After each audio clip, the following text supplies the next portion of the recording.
Hello everyone, welcome to the channel. आज 21 जनवरी। आज के जितने भी इंपॉर्टेंट करंट अफेयर्स होंगे आपके साथ इस वीडियो में शेयर करूंगा in Hindi and English language. Current affair के साथ साथ इंपॉर्टेंट स्टैटिक वर्जन भी हुआ। एंड अगर आप लोग हमारे चैनल पर पहली बार विजिट कर रहे हो तो चैनल को सब्सक्राइब कर लें, साथ में इस तरह का बेल नोटिफिकेशन आइकन प्रेस कर लेना ताकि वीडियोज़ की नोटिफिकेशन आप तक ऑन टाइम पहुंच जाए। एंड PDF का लिंक मिलेगा डिस्क्रिप्शन में, वहाँ से जाकर आप इसका PDF डाउनलोड कर सकते हो। तो शुरू करते हैं आज के important current affairs.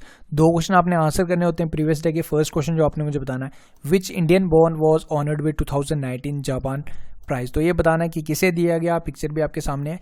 Second question मुझे बताना है, who has become the first Indian athlete to be nominated in Laureus world comeback of the year award. तो किसे नामित किया गया, इन दोनों के आंसर्स बताओ। एंड एट द एंड कुछ इंपॉर्टेंट क्वेश्चंस होंगे फ्रॉम जियोग्राफी सेक्शन।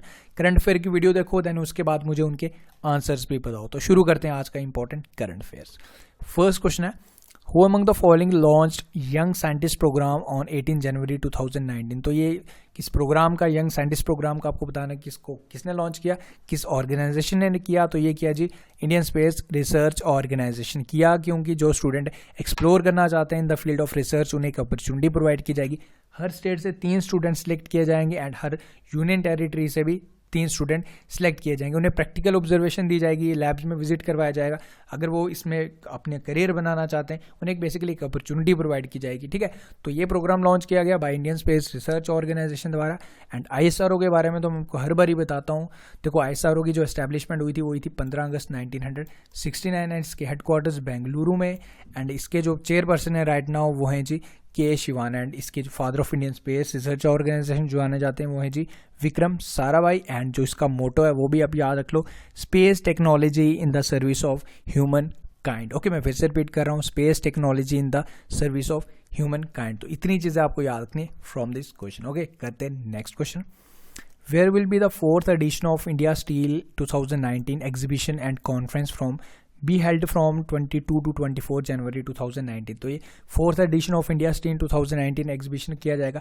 बेसिकली किया क्यों जाएगा, ताकि एक रोड मैप प्रोवाइड किया जाए कि इंडस्ट्रीज़ की ग्रोथ को कैसे बढ़ावा दिया जाए। इसी के लिए एक एग्जीबिशन किया जाएगा। तो ये आपको बताना है कि कौन सी सिटी में किया जाएगा। तो ये किया जाएगा जी मुंबई में। ओके, एंड जो थीम रखा गया वो रखा गया जी balancing steel demand and supply dynamics building a new India. And अब आपको याद आया होगा कि मुंबई में अभी हाल ही में ग्लोबल एविएशन समिट वो भी मुंबई में ही हुआ था। एंड इंडिया जो रबर एक्सपो वो भी मुंबई ही में ही उद्घाटन किया गया। तो वो चीज़ें भी आप याद रखना। एंड इसका भी करेक्ट आंसर मुंबई है। ओके, नेक्स्ट करते हैं।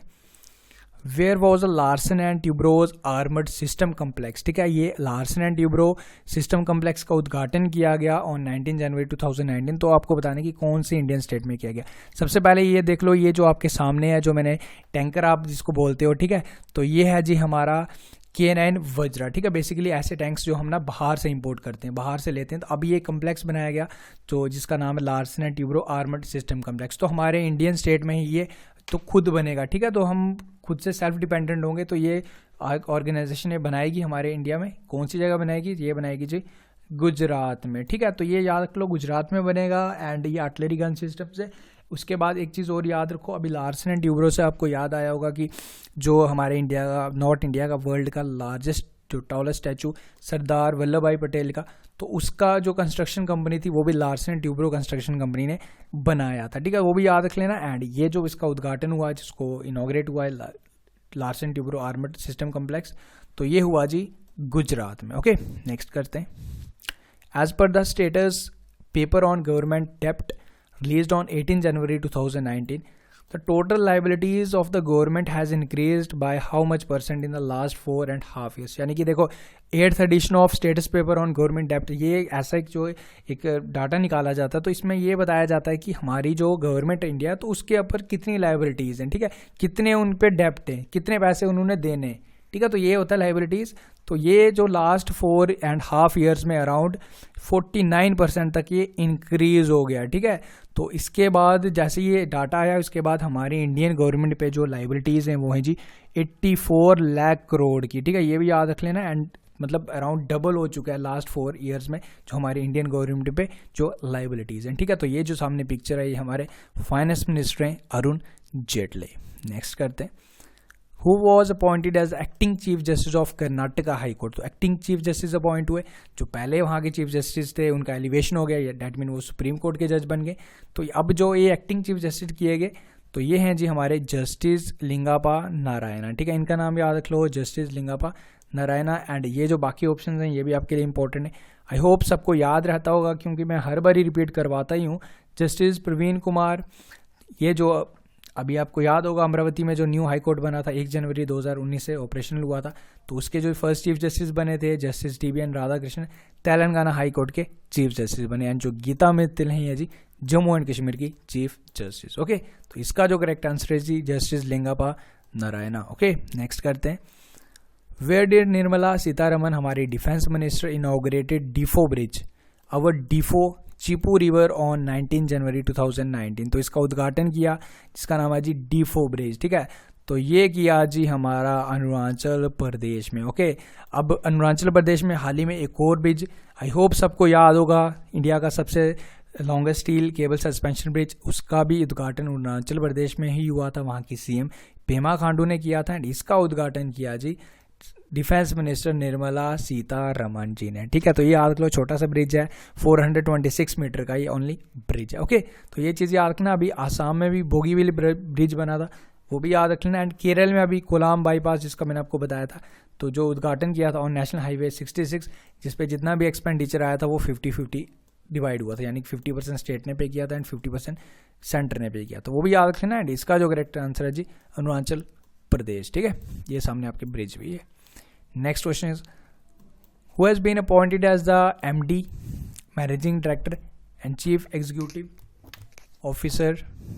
ओके, तो ये बताना है कि जो new MD and chief executive officer IDFC first bank, जो पहले IDFC बैंक था जिसका विलय हुआ था कैपिटल फर्स्ट के साथ, जो एक नॉन फाइनेंशियल कंपनी थी, तो उसके साथ विलय होने के बाद अब इसका नाम बन गया जी IDFC फर्स्ट बैंक। तो ये बताना है कि 3 साल के लिए MD एंड CEO अपॉइंट हुए, इनका क्या नाम है, तो इनका नाम है जी V वैद्यनाथन, ठीक है, तो ये नाम याद रख लो। इससे पहले जब ये IDFC था तो राजीव लाल थे, बट अब ये विलय हो चुका है इसका, तो इसका अब नाम है जी IDFC फर्स्ट बैंक, ठीक है, ऑफिशियली अनाउंस हो भी गया, अभी सामने पिक्चर भी लगा दी मैंने आपके, तो इसके हेडक्वार्टर्स मुंबई में। ओके, तो ये चीज़ याद रख लो, जो न्यू बने वो हैं जी V वैद्यनाथन। ओके, नेक्स्ट करते हैं।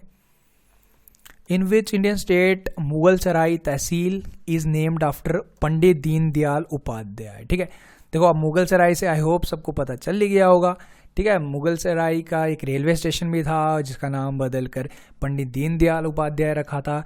अब ये जी मुगल सराय तहसील, ठीक है, चंदौली डिस्ट्रिक्ट ऑफ यूपी में, तो अब इसका नाम बदल के रख दिया जाएगा जी पंडित दीनदयाल, इसके नाम पे रखा जाएगा, ठीक है, कैबिनेट ने अप्रूवल भी दे दिया।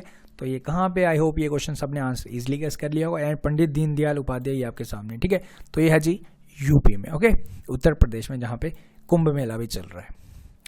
Next question is India signed a long term contract with Uzbekistan for the supply of which ore concrete concentrates to widen its source base for the nuclear, जो न्यूक्लियर फ्यूल के लिए use होता है जी uranium, ठीक है, तो India हम इससे इंपोर्ट करेंगे, ठीक है, तो ये हम लेंगे उज्बेकिस्तान से यूरेनियम लेंगे, इस पर एग्रीमेंट साइन हुआ। And EXIM bank import export bank of India, इसमें $200 मिलियन का एक समझौता भी हुआ जो हम देंगे to Uzbekistan for financial help करेंगे फॉर सोशल इंफ्रास्ट्रक्चर डेवलपमेंट के लिए, ठीक है, तो ये हुआ जी एग्रीमेंट साइन हुआ जी बिटवीन इंडिया एंड उज्बेकिस्तान, ठीक है, तो कौन से ओर्स हम लेंगे, तो लेंगे जी हम यूरेनियम, तो ये याद रख लो important. And Uzbekistan 7th exporter, मतलब 7th largest exporter of uranium. And उसके बाद जो इंपॉर्टेंट इसमें याद रख लो कैपिटल है जी तशकांत, एंड करेंसी है उज्बेकिस्तानी सोम, जो इसकी करेंसी है। ओके, नेक्स्ट करते हैं।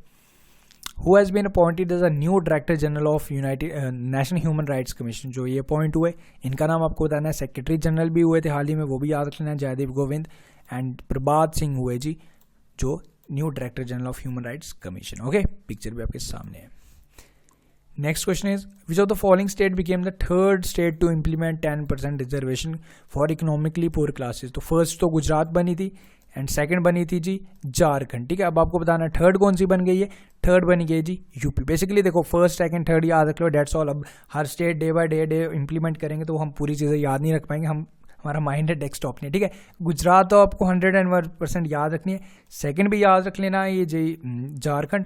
एंड जो ये कॉन्स्टिट्यूशन बिल था वो 124 था, एंड जो अमेंडमेंट एक्ट है वो है जी 103rd कॉन्स्टिट्यूशनल अमेंडमेंट। तो ये चीज़ें याद रखना, 103 एंड 124वां अमेंडमेंट बिल था, एंड ये 103वां कॉन्स्टिट्यूशन अमेंडमेंट एक्ट है, ठीक है। तो ये चीज़ याद रखना एंड गुजरात का तो याद रखना ही रखना, फर्स्ट स्टेट इंप्लीमेंट हुई थी, ये तो में भी आपसे पूछा जा जाए। एंड ये भी याद रखना कि जो एनुअल इनकम 8 लाख से कम भी होनी चाहिए। ओके, नेक्स्ट क्वेश्चन करते हैं। On 18 January 2019, Parliament of which country elected Stefan Löfven as the Prime Minister for the second 4-year term? ठीक है, 4 साल का टेन्योर होता है। तो ये बताने की कौन सी कंट्री के न्यू प्राइम मिनिस्टर बन गए, तो ये बन गए जी स्वीडन के। ओके, पिक्चर भी आपके सामने देख लो। कैपिटल है स्टॉकहोल्म, जो वहाँ की कैपिटल, एंड करेंसी है स्वीडिश क्रोना। ओके, स्वीडन की। नेक्स्ट करते हैं। Which country launch satellite which aims, किस कंट्री ने सैटेलाइट लॉन्च की which aims to deliver world first artificial meteor shower on 18 जनवरी 2019। इस तरह का शॉवर प्रदर्शित करेगी, तो किसी कंट्री ने सैटेलाइट लॉन्च की है, तो कौन सी कंट्री ने की, ये की जी जापान की। Capital Tokyo, currency yen, prime minister Shinzo Abe. Okay, parliament का नाम diet. Okay, next question is what is the new name of HDFC standard life insurance. अब इन्होंने नाम बदल दिया, अपना स्टैंडर्ड हटा दिया, अब न्यू नेम है जी HDFC life insurance company limited. ठीक है, तो ये चीज़ याद रख लो।